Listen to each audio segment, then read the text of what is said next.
Hello and welcome guys. आज का जो हमारा टॉपिक है टाइम फ्रेम और इंडिकेटर को किस तरीके से हम लोग ऐड कर सकते हैं अपने चार्ट्स में एनालिसिस के लिए और डिफरेंट टाइम फ्रेम की कैलकुलेशन कैसे कर सकते हैं। शुरू करते हैं कि अगर हमारे पास इंडिकेटर यहाँ पे हमने ऐड करने हैं, लेट्स सपोज अगर हमें मूविंग एवरेज ऐड करना है या हमने कोई इंडिकेटर डाउनलोड किया है उसको हमने ऐड करना है, तो जैसे हम नेविगेटर विंडो खोलते हैं ये हमारे पास इंडिकेटर्स आ जाते हैं।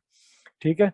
और अगर हम लोगों ने कोई इंडिकेटर्स गूगल से डाउनलोड किया है, अपनी मार्केट से भी, आप यहाँ से मार्केट से भी जाके अपनी इंडिकेटर को डाउनलोड कर सकते हैं। जो आपको चाहिए यहाँ पे फ्री लिख के मोस्ट रेटेड के साथ आप यहाँ पे फ्री लिख दें, जितने आपको इंडिकेटर जो जो से आपको चाहिए वो यहाँ पे आ जाएंगे। मोस्ट रेटेड के बाद आप यहाँ पे कर दें फ्री वाले कितने हैं, तो फ्री वाले आ जाएंगे। उसको आप डाउनलोड्स कर लेंगे तो सिंपली वो इधर डाउनलोड्स में आपके पास आ जाएंगे। यहाँ पे एक ऑप्शन बन जाएगा इंडिकेटर के साथ डाउनलोड्स का, तो वहां पे वो आ जाएगा।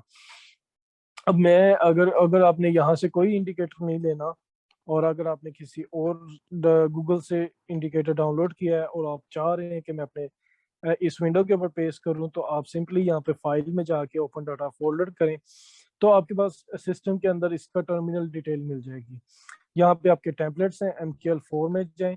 4 में जाने के बाद इंडिकेटर्स में आप जाके अपने इंडिकेटर को यहाँ पे पेस्ट कर सकते हैं और फिर एक दफा टर्मिनल को बंद करके ऑन करेंगे तो वो टर्मिनल यहाँ पे आपके पास पॉपअप हो जाएगा।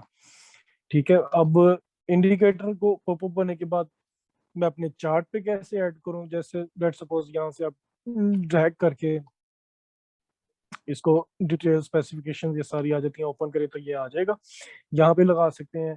दूसरा तरीका आपके पास ये है कि यहाँ से आप इंडिकेटर अपना ले सकते हैं कोई भी। लेट सपोज अगर आपने मूविंग एवरेज लगानी है तो आप यहाँ पे मूविंग एवरेज का इंडिकेटर होगा। यहाँ पे आप देखें मूविंग एवरेज ऑसिलेटर्स, वॉल्यूम्स, बिन वॉल्यूम कस्टम। कस्टम में आपके पास जो इंडिकेटर्स हो जाएंगे वो आ जाएंगे। ट्रेडिंग ट्रेंड में जाके मूविंग एवरेज, मैंने अगर 15 की मूविंग एवरेज लगानी है, उसका मैंने कलर ब्लैक रखना है, तो मैं यहाँ से चूज कर लूंगा कौन सा मेथड चाहिए, सिंपली, एक्सपोनेंशियल।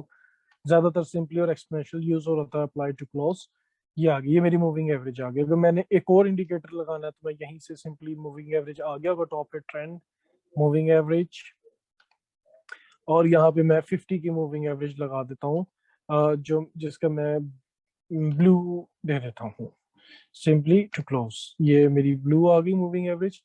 मुझे MACD पे काम नहीं करना, तो मैं इसको रिमूव करना चाहूँ तो यहाँ से राइट क्लिक करके मैं इसको सिंपली रिमूव कर सकता हूँ। अब मुझे अगर RSI पे काम करना है तो मैं सिंपली RSI को ढूंढूंगा कि रिलेटिव स्टैंडिंग इंडिकेटर ये पड़ा हुआ है यहाँ पे, कौन सी पीरियड मुझे चाहिए, 14 का ही चाहिए, तो मैं यहाँ पे इसको ओके कर देता हूँ। ये मेरे पास आ गया यहाँ पे शो। मैं थोड़ा सा ड्रैग ऑन करके नीचे कर देता हूँ। अब ये इस तरह के इंडिकेटर आ गए। अब लेट सपोज कि मेरे पास टाइम फ्रेम कैलकुलेशंस में मैंने देखना है कि मैं डेली पे जाके अपना एनालिसिस कर रहा हूँ, तो मैंने देख लिया अपनी एक इस बार को कि मेरी मार्केट यहाँ से रिवर्स हो रही है और यहाँ तक बार बार आ रही है, लेकिन मेरी मूविंग एवरेज इसको पुश ऑन कर रही है बाय की तरफ, जो एक अपना मोमेंटम पकड़ के बैठा हुआ है। अब डेली की तो ये सूरत हाल है। अब मैंने डेली के साथ H4 में आना है, तो H4 का सीन कैसे करूंगा। यहाँ पे H4 पे आऊंगा तो मुझे नजर आ जाएगा कि मेरी जो डेली की लाइंस थी वो यहाँ पे थी और डाउन वाली लाइन यहाँ पे थी। अब टाइम फ्रेम कैलकुलेशन में आ जाए तो गाइस, टाइम फ्रेम कैलकुलेशन इस तरीके की होती है कि जैसे मेरे पास मंथ की एक कैंडल है, तो मेरे पास इस मंथ में वीकेंड्स निकाल के कितने दिन बचते हैं उसको कैलकुलेट किया जा सकता है। लेट्स सपोज कि मेरे पास अगर एक हफ्ता है, ठीक है, तो एक हफ्ते में मेरे पास दिन की कितनी कैंडल्स बनेंगी, 5। वीकेंड ऑफ होता है, इस पे वीक की कैंडल बनेगी एक, ये एक कैंडल होती है, ठीक है। वीक की कैंडल बनेगी एक, एक वीक कैंडल और 5 डेज कैंडल, ठीक है। अब 5 डेज कैंडल, अब एक दिन की कैंडल में, 1 डे कैंडल में अगर आ जाए हम लोग, तो 1 डे कैंडल के अंदर हमारे पास बनेगी H4 की, सॉरी H1 की, 1H की 24 कैंडल्स, ठीक है। और इसी तरीके से अगर हम लोग इसको 4H की कर लें तो 4H की हमारे पास बनेंगी 7 कैंडल्स। ठीक हो गया, ये फिगर आप याद रख लेंगे। अब लेट सपोज कि मेरे पास डेली की मोमेंटम में ये वाली कैंडल है, यानी मेरी मार्केट ओपन होने के बाद आज ऊपर गई और फिर यहाँ पे आके क्लोज हो गई। ठीक है, तो अगर मैं H4 का मोमेंटम देखूंगा ना, तो H4 पे मेरी कैंडल्स होंगी इस तरीके से, मार्केट ऊपर गई हुई है और फिर क्लोजिंग तक यहाँ तक आ गई हुई है। ठीक है, तो ये मेरी H1 की कैंडल्स बन जाएंगी। H4 की कैंडल की सूरतें अलग अलग इस तरीके की बनी हुई है, तो वो आपको बता देगा कि H1 की 4 घंटे की एक कैंडल है, तो जाहिर सी बात है 1 आवर में 4 कैंडलें बनी होंगी। इसी तरीके से सारी कैलकुलेशन नीचे तक जा रही होती है टाइम फ्रेम्स के हवाले से।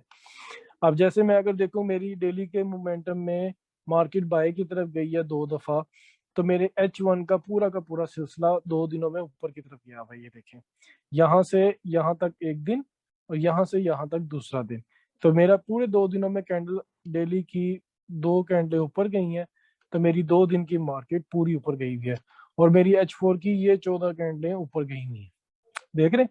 तो इसी तरीके से आप डिफरेंट टाइम फ्रेम कैलकुलेशन में अपने एनालिसिस को देख सकते हैं, अपने कैलकुलेशन का हिसाब लगा सकते हैं कैंडल के साथ भी कि कौन सी कैंडल अभी क्या प्रेशर दे रही है। तो उस तरीके से आप डिफरेंट टाइम फ्रेम को कैलकुलेशन भी कर सकते हैं। Hope you like this video. अपना बहुत ख्याल रखिएगा। टेक केयर, अल्लाह हाफिज।